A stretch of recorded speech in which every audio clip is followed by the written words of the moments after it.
Friend, I am doctor Harshad Rawal, MD homeopaths, और मेरी channel में आपका स्वागत है।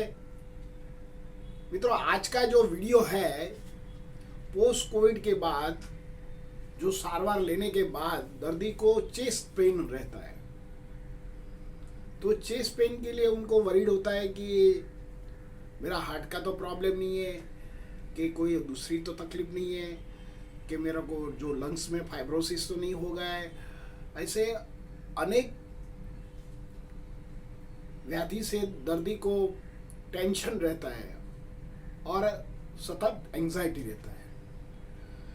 तो यही वीडियो में मैं आपको बताऊंगा कि चेस्ट पेन कितने तरह के चेस्ट पेन होते हैं और कितने टाइम तक वो चेस्ट पेन रहता है और निकल जाता है, और पोस्ट कोविड के बाद जो अलग अलग प्रकार के चेस्ट पेन होता है उनका साइन एंड सिम्टम अलग होता है।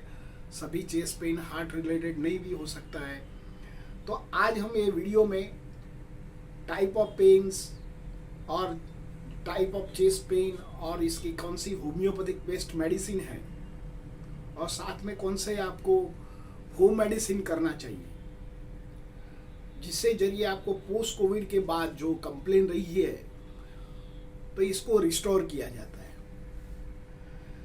देखो, ये पैंडेमिक ऋतु में जिन लोगों को जो वायरस का इन्फेक्शन हुआ है और 14 दिन क्वारंटाइन के बाद उनको ये तकलीफ रहती है, तो पोस्ट जो कोविड के बाद ये कंप्लेन 2 वीक से लेके 2 महीने तक, मीन्स 8 वीक तक ये कंप्लेन रह सकती है। तो कई बार दर्दी को चेस्ट में हल्का फुल्का पेन रहता है, उसका लोकेशन क्या है, कौन से टाइप ऑफ पेन रहता है, इसकी इंटेंसिटी क्या है, ये सब कुछ हम ये वीडियो में बताएंगे। कई बार दर्दी को छाती के ऊपर का भाग में दुखता है, कई बार छाती के नीचे का भाग में दुखता है, कई बार दर्दी को सेंट्रल पोजीशन में दुखता है, कई बार दर्दी को दोनों शोल्डर में पेन होता है, कई बार राइट साइड रेडिएट होता है, कई बार लेफ्ट साइड रेडिएट होता है, कई बार दर्दी को सांस लेने में तकलीफ हो जाती है।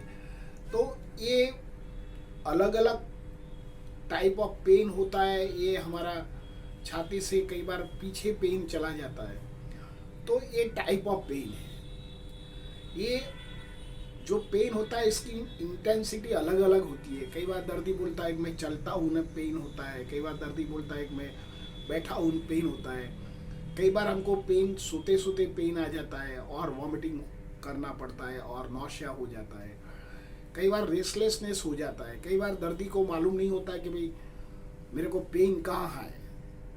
उसको मालूम होता है कि यहाँ छाती में पेन है, पर पेन दबाने से उनको पेन फीलिंग नहीं होता है। कई बार दोनों शोल्डर में पेन होता है, कई बार पेट में सेंट्रल में भी उसको बर्न लाइक फायर, जैसा कोई अग्नि ने ला दिया हो ऐसी तरह पेन रहता है। तो ये पेन की मोडालिटी अलग अलग होती है। उसको कई बार चुभन जैसा लगता है, कई बार बर्निंग जैसा लगता है, कई बार कोई खींचता है ऐसी तरह पेन होता है, कई बार इसको कट किया हो जाता है ऐसी तरह पेन होता है, कई बार मरोड़ टाइप पेन होता है, कई बार कोई सोए भोंकती हो ऐसे उनको पेन की इंटेंसिटी लगता है। पेन है अलग अलग मोडालिटी में होता है। तो मित्रों, ये वीडियो में हम चर्चा करेंगे कि जो अलग अलग प्रकार के 8 से 9 प्रकार के जो चेस्ट पेन जो होते हैं, इसको हम आपको विवरण बताएंगे और इसकी कौन सी बेस्ट होम्योपैथिक दवा है इसके साथ में मैं बताता हूँ। तो सबसे पहले सुपरफिशियल पेन, जो दर्दी को बोलता है कि मेरे को बस यही एरिया में और स्किन में सुपरफिशियल पेन होता है। तो कई बार स्किन में घाव होता है, कई बार कट हो गया हो, कई बार स्किन डिजीज हो, कई बार 14 दिन तक लेटे लेटे भी कई बार दर्दी को सोरनेस आ जाती है। तो ये क्यूटिनस पेन और सुपरफिशियल पेन होता है। तो इसके लिए होम्योपैथिक में हेपार सल्फ है, सल्फर है, आर्निका है एंड कैलेंडुला का जो मदर टिंचर है एक्सटर्नल फॉर्म में लगाने से जो सुपरफिशियल पेन होता है वो चला जाता है और ये माइनर होता है, ये लंबे टाइम तक रहता नहीं है। सेकंड जो पेन है जिसको मस्कुलोस्केलेटल पेन बोलते हैं, इसमें आप देख सकते हैं कि जो हमारा लंग्स है इसके आजू बाजू में केज है, ये मांसपेशी और हड्डी से बना हुआ एक पिंजरा है। ये मांसपेशी और हड्डी के साथ में जॉइंट में इंटरकॉस्टल पेन होता है दर्दी को। कई बार ये दोनों मांसपेशी के बीच में जो रिब्स के बीच में जो जगह होती है उसको इंटरकॉस्टल पेन बोलते हैं। ये भी कई दर्दी को लॉन्ग टर्म सस्टेनेबल सो जाता है और लॉन्ग टर्म उसको ट्रीटमेंट सिटिंग पोस्चर में लेने को होता है। कई बार वीकनेस होता है, फटिग की वजह से दर्दी को मस्कुलोस्केलेटन पेन होता है। कई बार ड्रिप चढ़ाते तो एक ही पोजीशन में रहता है और शरीर वीक होता है तो मस्कुलोस्केलेटन पेन होता है। तो इसमें होम्योपैथी में रेनिंकुलस बल्ब नाम की एक दवा है, is a master drugs. Second thing, आप मैग्नीशियम फॉस्फोरस 6x होम्योपैथिक में ले सकते हैं। थर्ड थिंग, रस्टॉक्स का भी आप उपयोग कर सकते हैं, रस्टॉक्स पे भी बहुत अच्छी दवा है। और एक्सटर्नल आप लगाना चाहते हैं तो आर्मी का मदर टिंचर जो मेडिसिन है, it is a great work. तो हमने आपको मित्रों बताया कि जो मस्कुलोस्केलेटन में भी पेन होता है। अभी कई बार ये जो रिब्स होता है ये स्टर्नम से जुड़ी हुई होती है और हमारा वर्टिबल के साथ जॉइंट होता है। तो कई बार दर्दी को जो पेन होता है जिसको कोस्ट्रोकॉन्ड्रियल पेन बोलता है, ये पेन जो रिब्स और जो स्टर्नम के जो जॉइंट होते हैं उधर कोस्ट्रोकॉन्ड्रियल ज़्यादातर पेन हो तो कोस्ट्रोकॉन्ड्रियाइटिस भी बोलते हैं। या रिब्स में देख सकते हैं दर्दी को खाली ओनली जॉइंट्स पर स्टर्नम एंड रिब्स के जो जॉइंट है इसमें भी जो पेन होता है ये कॉन्ड्रियल पेन बोलते हैं। और इसमें सारे रिब्स में इंफ्लेमेशन होता है तो कोस्ट्रोकॉन्ड्राइटिस बोलते हैं। और कई जब दर्दी सांस लेता है और ड्राई कॉफिंग करता है तब ये पेन ज़्यादा बढ़ता है। तो ये ज़्यादातर जो लोग कोविड के दर्दी होते हैं उसको ड्राई कॉफिंग रहता है और बॉडी में लैक्टिक एसिड ज़्यादा उत्पन्न होता है तो उसको कोस्ट्रोकॉन्ड्राइटिस और कोस्ट्रोकॉन्ड्रियल पेन इज़ वेरी कॉमन। तो इसमें भी आप आर्मी का है, रस्टॉक्स है, रूटा है और यूपिटोरियम परफोरेटरियम भी इसमें बहुत अच्छी तरह काम कर सकती है।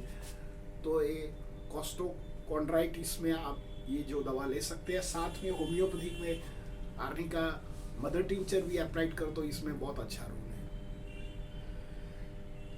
मित्रों, हार्ट और लंग्स में भी इन्वॉल्वमेंट होता है। तो कई बार सबसे पहले हम लंग्स में देखते हैं क्योंकि ये जो कोविड का डिजीज है पहले हमारे लंग्स में इफेक्ट होता है। और लंग्स के जो बाह्य कवर है जिसको प्लूरल बोलते हैं, तो प्लूरल जो ऊपर का जो झिल्ली होता है लंग्स के ऊपर और इसमें इन्फ्लेमेशन होता है तो उसको प्लूराइटिस बोलते हैं। और दर्दी थोड़ा भी सांस लेता है, हाथ ऊंचा करता है, खांसता है, थोड़ा भी मूवमेंट्स करता है तो उसको बहुत असह्य पेन होता है। ये पोस्ट कोविड के बाद भी पेन जल्दी निकलता नहीं है तो उसको फिर से एमआरआई या सीटी स्कैन करना पड़ता है या आपको 3D एक्सरे करो तो भी इसे मालूम पड़ जाता है कि प्लूरल का पेन है। तो इसमें होम्योपैथी में दो मास्टर ड्रग्स है, एक ब्राइन एंड फॉस्फोरस। ये 30 पोटेंसी में ब्राइन एंड फॉस्फोरस आप ले सकते हैं तो जो प्लूरल का पेन है वो धीरे धीरे चला जाएगा। और प्लूरल का पेन कैसा होता है कि ये एक ही तरफ रहता है दर्दी को, लो ग्रेड फीवर भी रहता है, दर्दी को वीकनेस भी होता है। कई बार दर्दी पोस्ट कोविड में ज़्यादातर काढ़ा पी लेता है और बहुत सारी एंटीबायोटिक या स्टीरॉयड ड्रग्स लेना पड़ता है और बहुत सारी दवा की वजह से जो हमारा इंटरनल वॉल ऑफ स्टमक है इसमें उजिंग आ जाता है तो खुराक का पाचन नहीं होता है तो इससे गैस्ट्रिक रिफ्लेक्ट होता है। तो दर्दी को एपिगैस्ट्रिक पेन में जलन रहता है, बर्निंग होता है, उसका बर्निंग पेन होता है। कई बार ऊपर चढ़ता है तो उसको एपिगैस्ट्रियम हो जाता है, कई बार आवाज़ हैवीनेस हो जाता है। ये ड्यू टू गैस्ट्रिक रिफ्लेक्ट का कारण है। ये भी पोस्ट कोविड के बाद दर्दी को प्रॉब्लम्स एसिडिटी का और हाइपर एसिडिटी का सामना करना पड़ता है। कई बार दर्दी को लिवर में भी इन्फेक्शन हो जाता है कोविड की इन्फ्लेमेशन की वजह से, तो उनका जो रिफर्ड पेन होता है ये राइट साइड आता है दर्दी। आप देख सकते हैं कि राइट साइड लिवर का जो पेन होता है राइट शोल्डर में ज़्यादातर रिफर्ड होता है। तो जब ज़्यादातर रिफर्ड हुए तो आप तुरंत डॉक्टर की सलाह सूचन लीजिए और इसके लिए आप होम्योपैथिक दवा ले सकते हैं।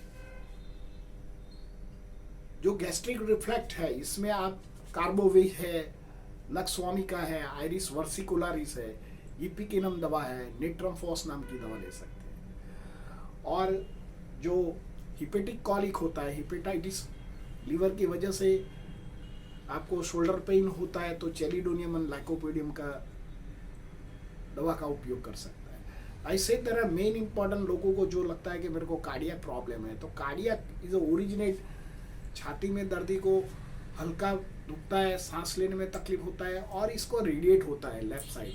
कई बार गले के आजू बाजू में भी ये पेन जाता है और दर्दी रेस्टलेसनेस होता है, स्वेटिंग हो जाता है, थोड़ा भी चलता है तो उसका पल्स रेट बढ़ जाता है, ब्लड प्रेशर बढ़ जाता है, तो तुरंत आपका कार्डियोलॉजिस्ट की सलाह लेना चाहिए। तो फिर भी आपको लगता है कि नहीं मेरे को होम्योपैथिक दवा लेने का है, तो आप एकोनाइट है ये दवा उपयोग रस्टॉक्स कर सकते हैं, रूटा कर सकते हैं, आर्मी का दवा उपयोग कर सकते हैं। ये जो दवा है और होम्योपैथिक में गोल्ड ड्रॉप करके SBL कंपनी का आता है, ये भी आप ले सकते हैं। तो जो भी आपका हार्ट में ब्लड सर्कुलेशन कम होता है तो इससे भी ये रिस्टोर कर सकता है। तो ऐसे तरह मित्र अलग अलग टाइप ऑफ जो पेन होता है ये आप होम्योपैथिक से मैनेज कर सकते हैं। होम मेडिसिन में आपको क्या करने का है, काली किशमिश आता है, सौंफ आती है और शक्कर, उसको रात को भिगो दो। सेकंड नंबर दर्दी को लौकी का जूस है, इसमें थोड़े तुलसी पान और थोड़ी जिंजर डाल के आप ये भी ले सकते हैं। तो इससे भी दर्दी को स्टमक में जो ऊजिंग आया है और जो इसमें थोड़ा भी अल्सरेशन हुआ है मेडिकेशन से, तो ये रिस्टोर करता है, एक कुदरती गुण है। तो ये भी स्टमक में ठंडक पहुंचाता है, गर्मी को रिस्टोर करता है।